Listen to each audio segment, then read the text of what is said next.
we're issuing a new WRAL weather alert day for severe storms and the risk for flooding, what you could see town by town. Then, hog wild. 5 pigs on the loose and causing problems in one Wake County neighborhood. Hear what some residents are doing to fight back. Could AI help the government run faster? A new report says yes. There's no question the power of this technology. The time savings it brought for staff at the state treasurer's office.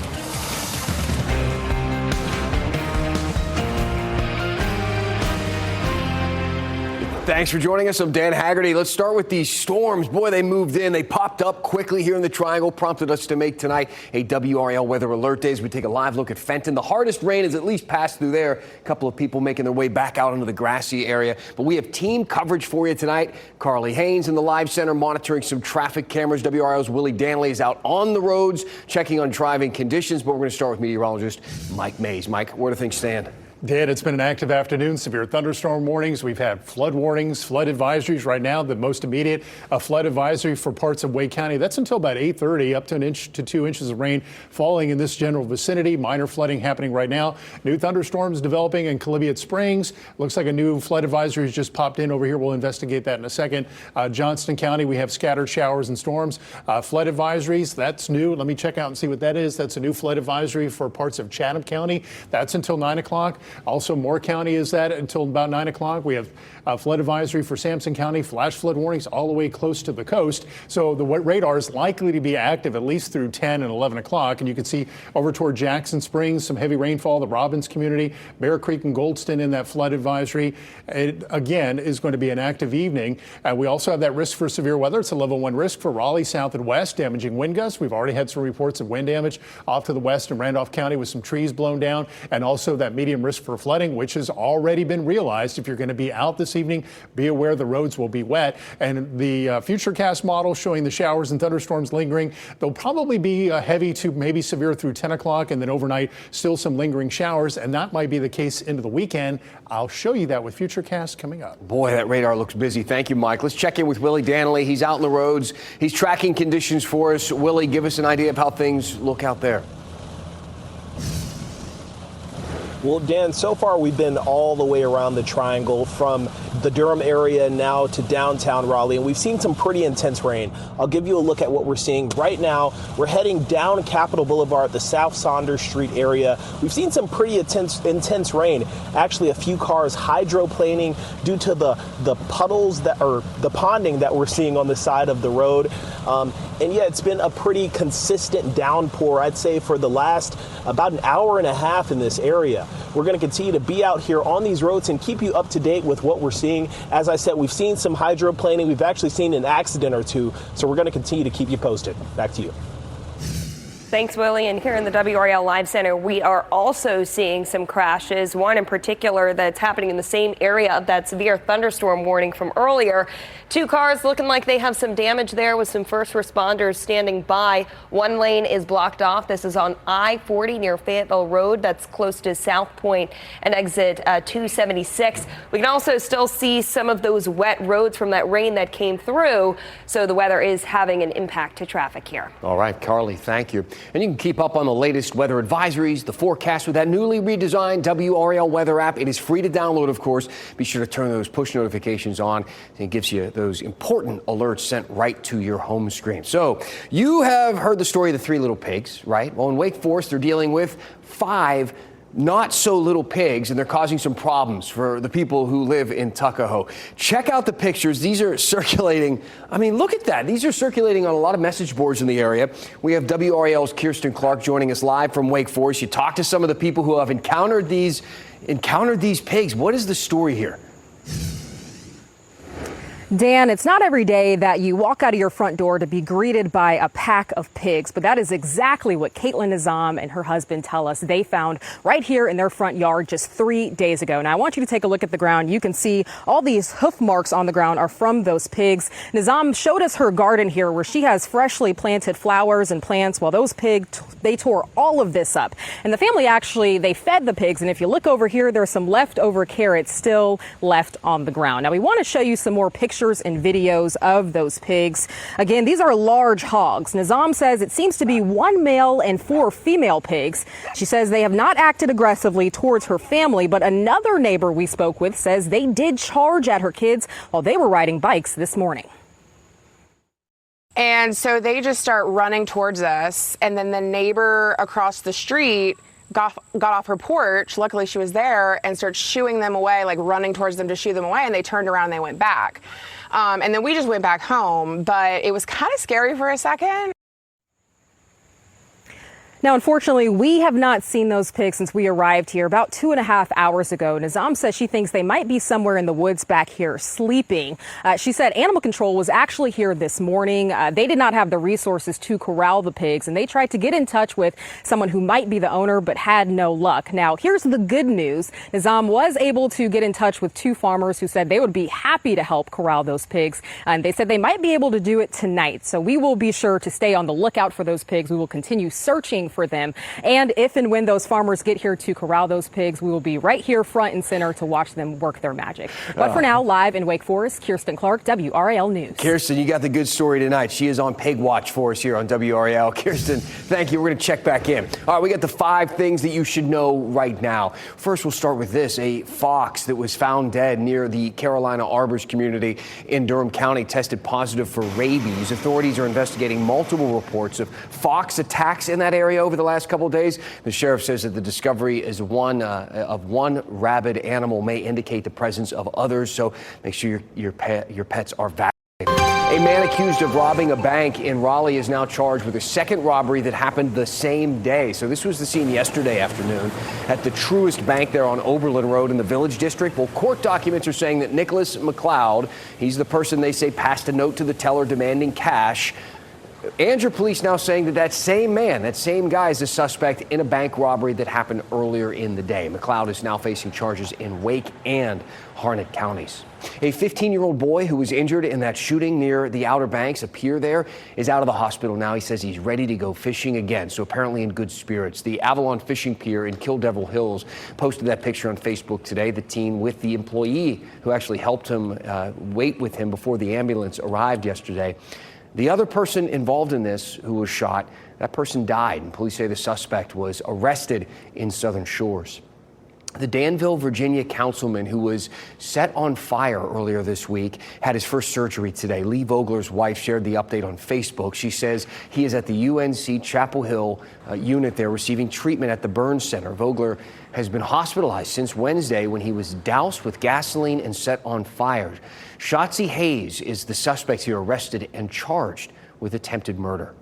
About 500 new parking spaces are expected to open Monday at RDU International, part of the airport's Park Economy 3 expansion, a $164 million project. The expanded lot will feature a customer amenity building that includes restrooms and vending machines, along with EV chargers, new covered walkways and solar panels that will provide some much of the power there required to run that facility and give people more options when they go to park at the airport.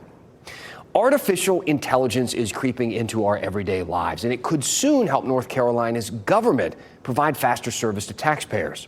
A new report shows AI boosted productivity in one department. WRAL's Flynn Snyder breaks down the results. A test program between AI software ChatGPT and the state treasurer's office showed time savings of nearly an hour for some jobs. It could be the key to advancing how North Carolina manages taxpayer money. A big part of the future, though, of fiscal responsibility is leaning towards embracing new technologies which allow us to be more efficient and more effective in everything we do. After a 3-month test program of using AI at the state treasurer's office, a new report finds the technology uncovered millions of dollars of unclaimed property and helped complete a typical 90-minute audit review request in 30 minutes. Dr. Siobhan Grady of NC Central University's Institute for Artificial Intelligence and Emerging Research reviewed the pilot program. She says the tech does not replace the need for human judgment. The technology is not perfect. We always need to do our due diligence, and when using the technology, making sure that things are factual and not relying 100% on it to do our job. With new technology comes privacy and data concerns.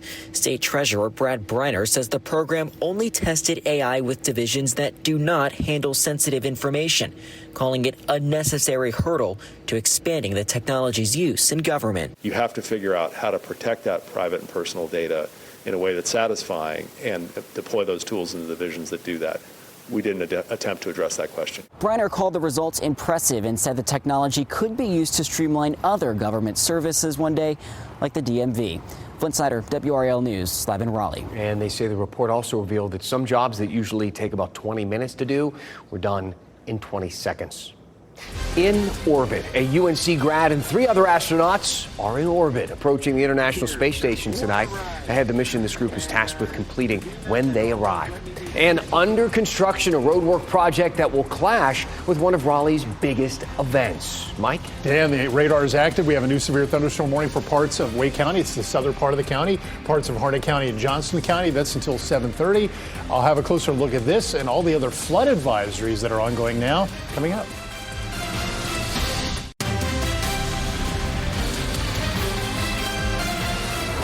Our infrastructure increasingly tested by severe weather. This week, we are going to go on the record on how recent storms have put a spotlight on our fragile systems, some of them failing altogether. We're asking our elected officials what is being done to make communities more resilient in the future. That's when we go on the record tomorrow night at 7 o'clock here on WRAL. A new report shows toxic forever chemicals are still seeping into the drinking water near Marine Corps Air Station Cherry Point. The EPA lists the site as safe for human exposure, but the environmental work group analyzed some well tests there at 15 military Superfund sites across the country, including Cherry Point. And there they say the sample showed chemicals at a level more than 12 times the federal limit. Other PFA chemicals were also elevated. The group warns that outdated paperwork is stalling the cleanup. This disconnect between the Superfund status and the test results on the ground could mean that people are being exposed unnecessarily and that cleanup actions aren't going to happen at the pace that they need to stop this from happening. Earlier this year, the EPA said it would consider rolling back drinking water limits for several of the PFAS chemicals. The EPA did not immediately respond to request for comment. So we've reported on this several times before, the PFAS issue across our state for quite some time. Our documentary team did a deep dive on the topic. Just go to the documentary section of our website and find Forever Chemicals, North Carolina's toxic tap water. It is worth your time to check it out.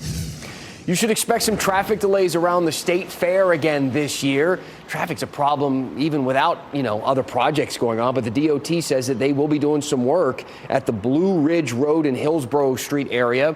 It'll not be open in time for the fair. Engineers say that the project is on track to be complete in 2026. However, the DOT does plan to reopen the Barrel Road Bridge before the fair, offering one more alternative, at least, for drivers in that area. 3, 2, 1, ignition. Engine's full power and liftoff. Go Falcon, go NASA, go through 11. Imagine being on board. Well, someone from our area doesn't have to imagine. She experienced it. This is liftoff from the Kennedy Space Center. Went off as planned at 11:43 this morning as the Crew 11 in the Falcon 9 rocket. That trip from Florida to the ISS taking about 15 hours. That 4-person crew includes UNC grad Zena Cardman. You can take a look here. This is, how cool is this? But this is a look inside of the cockpit there. SpaceX putting a camera in there, showing that in orbit.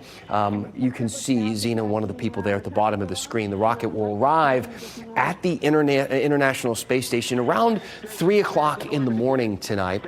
What happens after that? Well, the docking process. It's autonomous, which is pretty amazing as well. And it takes quite some time, about an hour and 45 minutes. But once everything is in place, the crew will open that hatch and move into the ISS. A crew of 7 other astronauts and cosmonauts are there waiting for them. And then there'll be a brief overlap period where they leave the ISS and the Crew 11 will start their work. So a bit of an exchange there, and they'll do some scientific research. They'll perform experiments, and they'll simulate lunar landings. The entire mission is expected to last 6 to 8 months. Pretty amazing. So football season is here. We're about to see what Coach Bill Belichick can do, at least at the college level. Football camp starts tomorrow at UNC Chapel Hill. Counting down the time, crews posted this video here in the school's Instagram today, simply titled, "One More Day." And just one more month until Belichick and the Tar Heels open the 2025 season. They'll be taking on TCU in the opener. All UNC home games already sold out. No surprise there, really. After decades of coaching in the pros, the college-level coaching brings a new challenge for Belichick. We'll see if he can rise to the occasion. He had to replace most of the UNC roster through the transfer portal in the offseason. You can look for coverage from Chapel Hill tomorrow afternoon on WRAL's digital platforms and during WRAL's evening newscast. Mike Mays joining us now. Look, it didn't take the golfers long to get back out on the golf course, did it? No, but this is kind of like a recipe for disaster, Dan, because this area is now under severe thunderstorm warning. I guess they haven't gotten the word yet from the resort there. The thunderstorm is on the horizon, heading closer to them, and not a great place to be when there's lightning around and you're holding a golf club in your hand. And take a look at the new warning that has just come out. It does include Southern Pines and Pinehurst. It is moving to the southeast at about 20 miles per hour, so it's on the doorstep there. Carthage, Vass, Cameron, all in that as well. Richmond, Scotland counties. This is until about 8:15. Also, that region is under a flood advisory for parts of Chatham County as well. We shift our view over toward Fayetteville and Clinton and Salemburg and Autryville over into Duplin County. A lot of activity across parts of Johnston County, Wake County, over into Sanford, over toward Carolina Trace, seeing that as well. And there's the severe thunderstorm warning I told you about just a moment ago for parts of Wake and Hardett and Johnston counties. Expires at 7:30.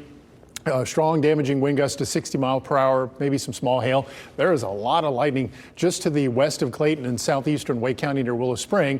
And again, that's moving to the south at about 20 miles per hour. And here's the wide view. Now that we're losing the heating of the day, these will gradually die down over the next couple hours, but I still think we're going to see some lingering showers overnight. Here is the hour-by-hour rainfall potential, 10 o'clock, 11 o'clock when you join us at 10 on Fox 50 and 11 on WRAL. Likely to still see some rain on the radar, and that does continue overnight with about a 40% chance of rain. And there's the possibility we could see unsettled weather into the weekend. Right now, our front is moving on by. Tomorrow afternoon, it looks like it'll stall offshore. And right now, there is a mass of clouds to our north and west that will shift to the south and east, and I believe will park over us this weekend. And with a strong northeasterly flow, the moisture stays in place. We have a chance for sprinkles, spotty light rain. It's about a 30% chance, so it's not going to be a washout. You can see on Futurecast tomorrow morning, we've got the clouds, the occasional green blip moving on by from the northeast to the southwest is that sprinkle activity, those light rain showers. So we'll see those on and off throughout the day. They're 6 o'clock in the evening, and then by 11 o'clock tomorrow night, we'll see mostly cloudy skies, and we may see about a 20% chance for a shower on Sunday. We'll have new model runs coming up tonight at 10 on Fox 50 and 11 on WRAL. We'll see if the scenario shifts at all. So for this evening, heading out to dinner, heading out to see a movie, showers, thunderstorms, rain gear will be needed. Of course, our WRAL weather app has the radar, turn on notifications. It'll let you know when lightning's on the way, when rain's on the way. It'll give you a heads up. Tomorrow, breezy, cooler, 80 the high. It was 86 in Raleigh, upper 80s in Fayetteville this afternoon. It will be breezy with a northeast wind 10 to 15. And check out the 7-day forecast. There are no 90s showing up. The warmest day could end up being Tuesday with only 86. And there are rain chances ahead, greater rain chances, Dan, as we get into Wednesday, Thursday, and Friday of next week. All right. Thank you, Mike. The unknown underground. Aging water pipes burst in Raleigh's Village District this week. That was a mess. Ahead, though, we're going to dive into the WRAL archive to a time when this may have been blamed on a sewer creature. How's that for a tease? Now, look, if you have some breaking news out there that happens in your area, maybe some weather you want to show us or a tip that you have for us, you can report it. Go to WRAL.com/report it to send your video, pictures, or tips to our newsroom. We're back after this.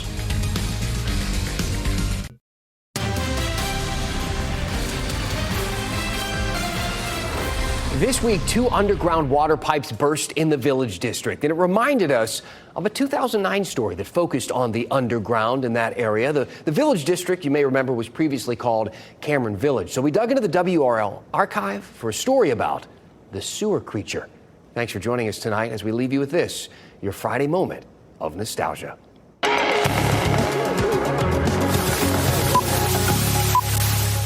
something is lurking in a sewer line under Raleigh. The mystery creature has been caught on tape.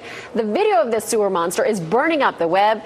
WRAL's Dan Bowens is in the newsroom to show us what all this fuss is about. Dan? Deborah, during a routine check of the sewage system below Cameron Village, a private company discovered this. Take a look at this. This hit the internet and has spread to several